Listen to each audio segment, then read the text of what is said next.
Hello, welcome, and Happy New Year in the Money Media, kicking off our coverage for racing of 2026 with a look at the January 1 Sunset 6, combining the last three races from Gulfstream, last three races at Santa Anita, every racing day. Extremely player-friendly bet, 15% takeout, $1 player-friendly minimum. And we're hoping, as the season goes on, we're going to get some exciting carryovers in this bet. No consos. If it's not hit, all that money rolls over to the next day. We're going to be looking at them throughout the meet, and we're here today to look at this very first one of 2026 with Nick Tammaro. Nick, Happy New Year. How are things? Same to you, my friend. Going great. Can't complain.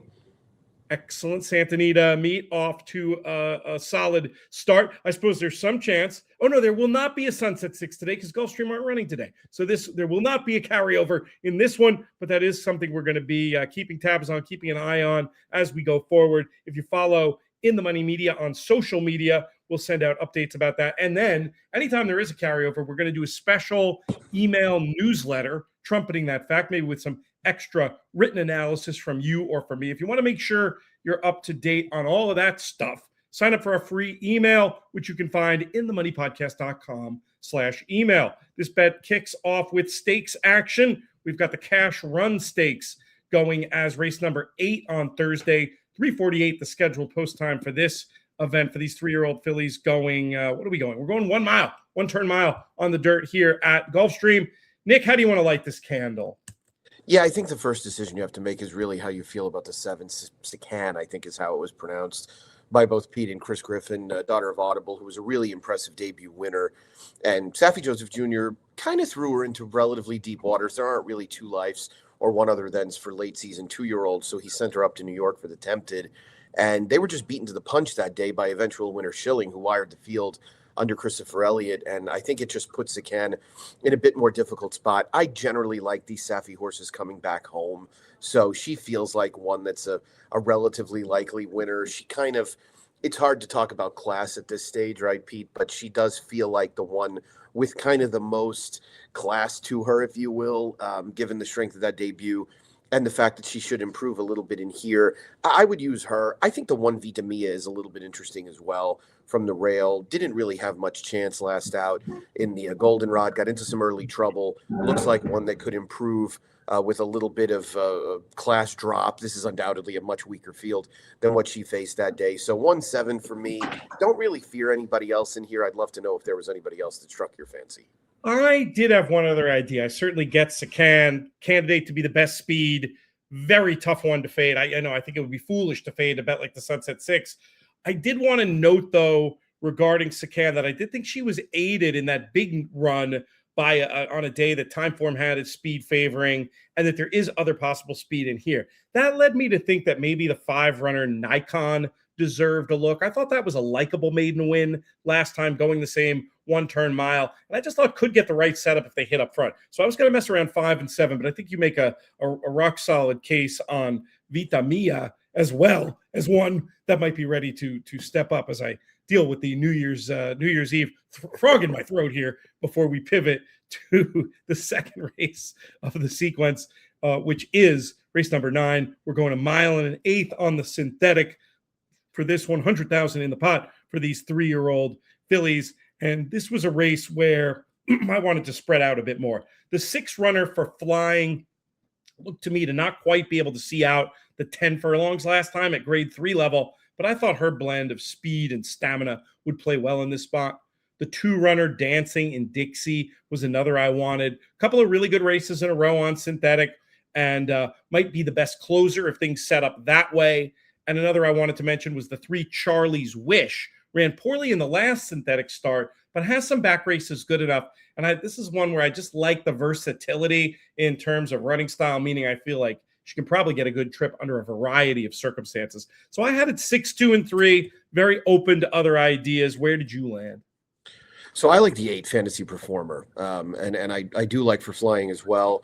I have the 2 in the mix, Dancing in Dixie. I worry that she is a little too pokey, a little too slow, and needs a little bit too much of a setup. The other problem with her is, I mean, she's lost 7 in a row and has never really been much of a winning type. That was my concern. But That being said, I like a horse that's 2 for 17, so I shouldn't be too critical of anybody else. But I like the running line last out from Fantasy Performer. And I'll tell you what race absolutely stood out, Pete. And I know it was aided a little bit by a strong pace, but that one other than win over this synthetic horse back in April was gigantic.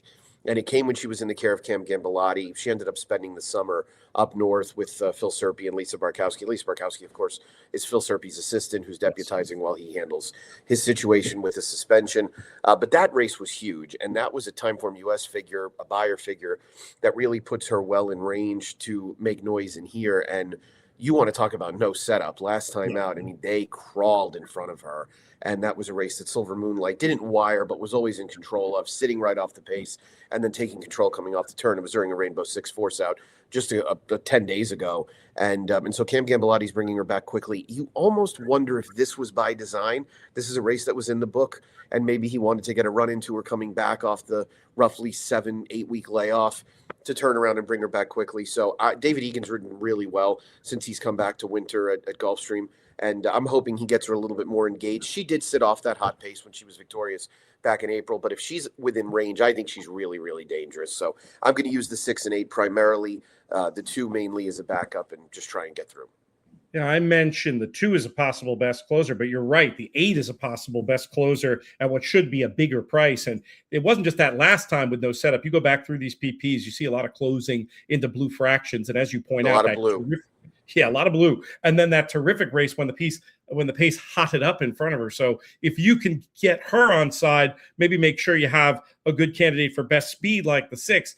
Yeah, you might be able to narrow this down a little bit more than I was originally thinking. I'll probably include all 4 of those runners as we head to the nightcap. And I was just going to say real quick, if you look at a horse like Oshala in this ninth race, Fantasy Performer looks like a better version of Oshala going into her last. Right. And yep. I liked Oshala quite a bit last time. I think I made her my best bet of the day on Twin Spires. And she was victorious at 3-1. She finally got a setup. She almost ran through the setup and got too close early. But it's the same kind of situation. And I think one of the things that bamboozles people a little bit about the synthetics is that you have to really dig into the pace scenarios. And the pace scenarios it's so linear as far as pace and how races end up finishing, because you don't really have the traffic trouble or some of the things that you might have on turf. And so this is a situation, I think, where you can really hone in on an interesting horse like Fantasy Performer. I'm glad you underlined that. That's what I was getting at when I was talking about how I love a versatile running style when it comes to these synthetic races. And then the other thing I'll say to just sort of underline what's been implicit in this conversation is when you're designing horizontal bets on the synth, I'm less inclined to just say, okay, I know this one is going to go to something. This one's going to flow to the front. This one's going to flow to the back. I'm going to generally want, and this is true on dirt and turf too, but it's more true on synth. I'm going to want to have a variety of running styles represented on the ticket. Yeah, I assume for Oshala this time around, just too big a jump in class, not on tickets, or will you bet back at all? No, last time was the time. This looks too tough for her. Gotcha. More stakes action with the Dania Beach in race number 10, going 1 mile. This is a race that Timeform has as a fast-paced setup. Is that the way you see it? And what numbers do you want on your tickets? Yeah, it feels like it. I mean, if this group stays intact, you're getting pace from Honey Dutch. You're getting pace on the outside from Truman's Commander. You'll probably get some measure of pace. I would think they're going to want to get Squire more involved. He's been a little bit quicker on turf so far, so it feels like it'll heat up. Easy Wind has plenty of speed as well. I got to tell you, did you watch the replay of Alpiland's last race? Yes. I mean, he ran huge to get carried out the way he did on the first turn, continue wide the entire way around there. He really never stopped running. He got asked to go early. Pete Aiello noted it in the race call when they're going around the turn that Jaramillo sent him for an early move, and he just stayed on all the way. I mean, it was a gigantic effort. And I got to say, I mean, stretching out for the first time to run that well, mile feels like it's probably going to be his ideal trip, maybe even a little bit shorter as time goes by. I picked him right back. I don't have any argument with him whatsoever. I do think Honey Dutch and Zeppelin are both dangerous. I respect the form of the races they're coming out of.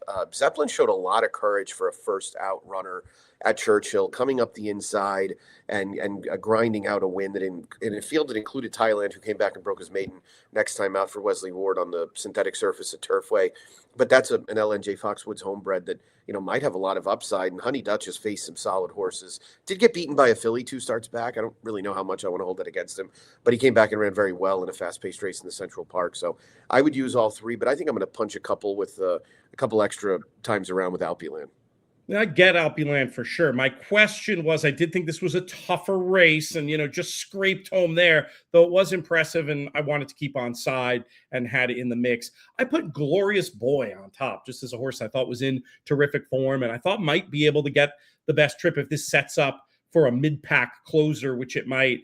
And then the third one for me was Honey Dutch, who I think, despite all the pace, is maybe still a candidate to be the best speed, just needs to run a bit more efficiently and navigate the trip with the 6 and the 10 in there. But I was hoping between the 7, the 5, and the 8, I could get out of there. Your shout for Zeppelin is interesting. We see the leaps and bounds improvement sometime from these second-time starters, and it's never easy to win first out and to do so running long. At the price Zeppelin will be, I think I'd be silly not to throw him in for at least a penny on your say-so. So after this, we'll have our dinner break, and then we head out to Santa Anita, where we'll resume at 6 o'clock Eastern with race number 7, where we've got a 6-furlong turf sprint. And this race, I'm just going to take a little bit of a guess in this spot and say that that the 7 runner, Oceana, has shown a little bit of finish in a race where there are a lot of need the lead types. I thought would be a very big price. I was going to make the top pick, but not one that I'd be comfortable going with without a lot of backups. The 8, Bits Tiger Magic, being the outermost drawn of the speeds, and a horse that maybe isn't quite need the lead, has stalked and pounced successfully, definitely wanted some 8s. And then the number 4 was another one that I wanted to have in the mix here, gratefully, for our friends over at Adelphi Racing. East Coast turf form shipping west, has that angle of getting onto the turf and improving. Probably the reason I didn't want this one higher, I thought would be short enough at 3-2 on the morning line, but definitely one to keep on side. I was going to mess around 7, 8, and 4. How did you want to kick things off at Santa Anita? Yeah, at first pass, I looked at the PPs and then I saw the morning line and I thought, how the heck can Gratefully be 3-2? Yeah, it feels like a more evenly matched race, and she's really never taken that much money. But the public, especially out there, goes nuts for East Coast turf form. So it's not going to surprise me if she ends up going off that price. I also didn't really think Oceana would be 20-1. And obviously, I'd much rather have Oceana at 20-1 than Gratefully at 3-2. All due respect to Matt and our friends at Adelphi, I don't think they'd take 3-2 on this horse either. But knowing how sharp they are, yeah, you alluded to it. It is absolutely loaded with speed. There's going to be somebody that comes from off the pace. Now, I do think the straightaway turf sprints at Santa Anita are far more speed favoring than the downhill. We saw a complete collapse of the pace in the Joe Hernandez on Monday afternoon, where I needed El Patente and thought I was getting all the money around the turn, and then the race just completely cratered. And but that's just how it goes. I think Bits Tiger Magic is a little dangerous. She's got to run, 3 starts back. Yes, it was at 5 at Del Mar. It's a little different, right? Pretty substantially different race. But that kind of race wins this. If she can sit a little bit off of it and then maybe get the jump on some of the closers, really one of the closers, then I think she could be a little bit dangerous. So she was one I wanted to have in the mix. I think you kind of have to use every bit of the 4, 5, 7, and 8. I'm not going to narrow it down too much. And really, I'd use them equally and just hope for one of the better prices. Yeah, well, which almost de facto makes Oceana your top pick as well, right? If this morning line is anywhere near accurate. So, all right, we'll row in together there in that turf sprint. Hopefully, we can get something to happen. Yeah, that run from Gas Me Up the other day, that was a big one for the In the Money team. Michelle gave out on the TV. Dean had on top. I was I sort of chickened out and was just watching that when I got involved a little bit later in that card, but it was not a bad day for In the Money folks. But how's your Santa Anita meet going so far? Did you have some winners opening day? Yeah, I had a few, a couple decent prices.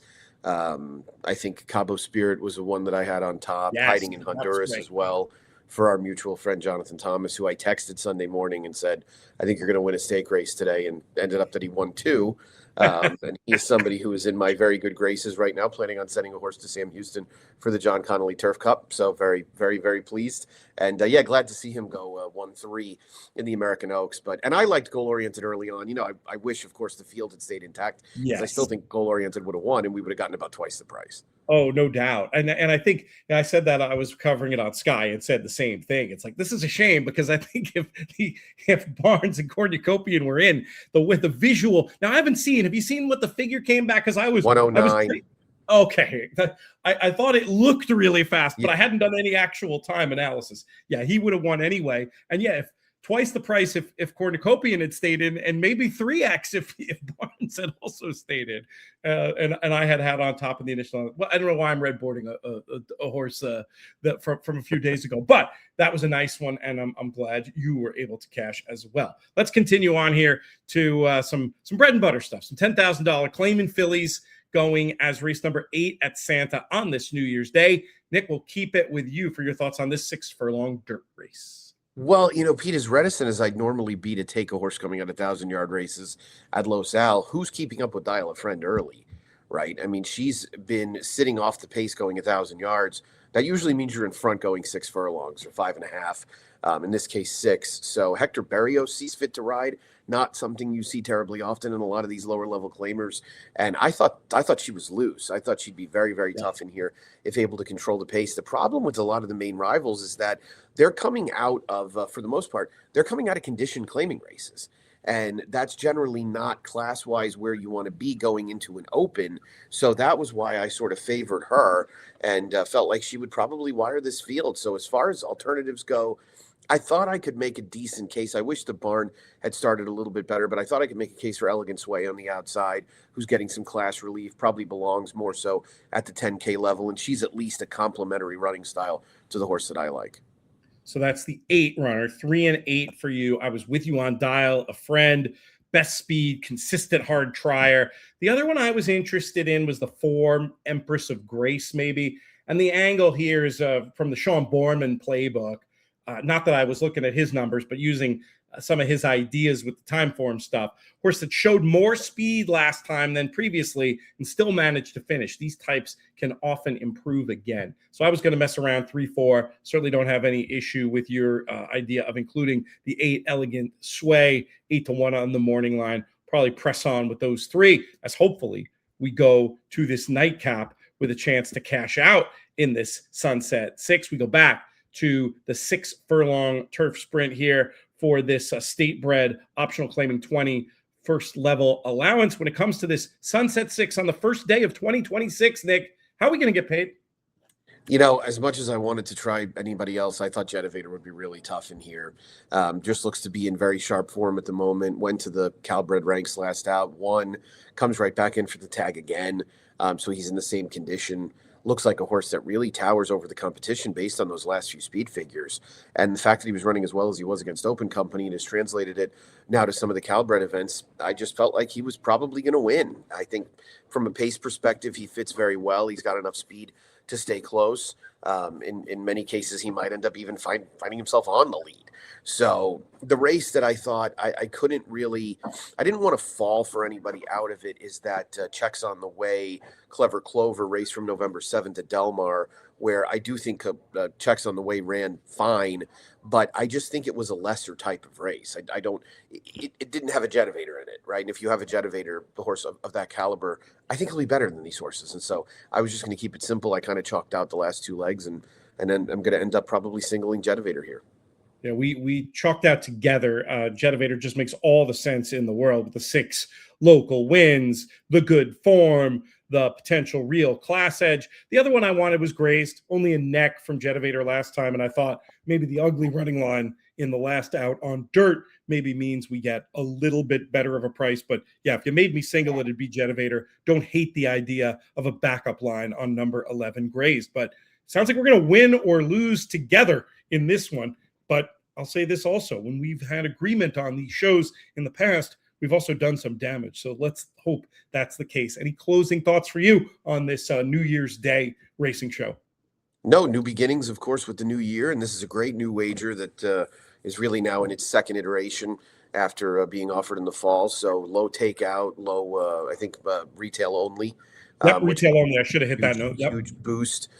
So yeah, these are the kind of bets we're looking for. And in a day and age where we're talking a lot about who else is in the pool, and you don't have to worry about the who else in these cases. So yeah, jump on board. It's going to be a fun winter.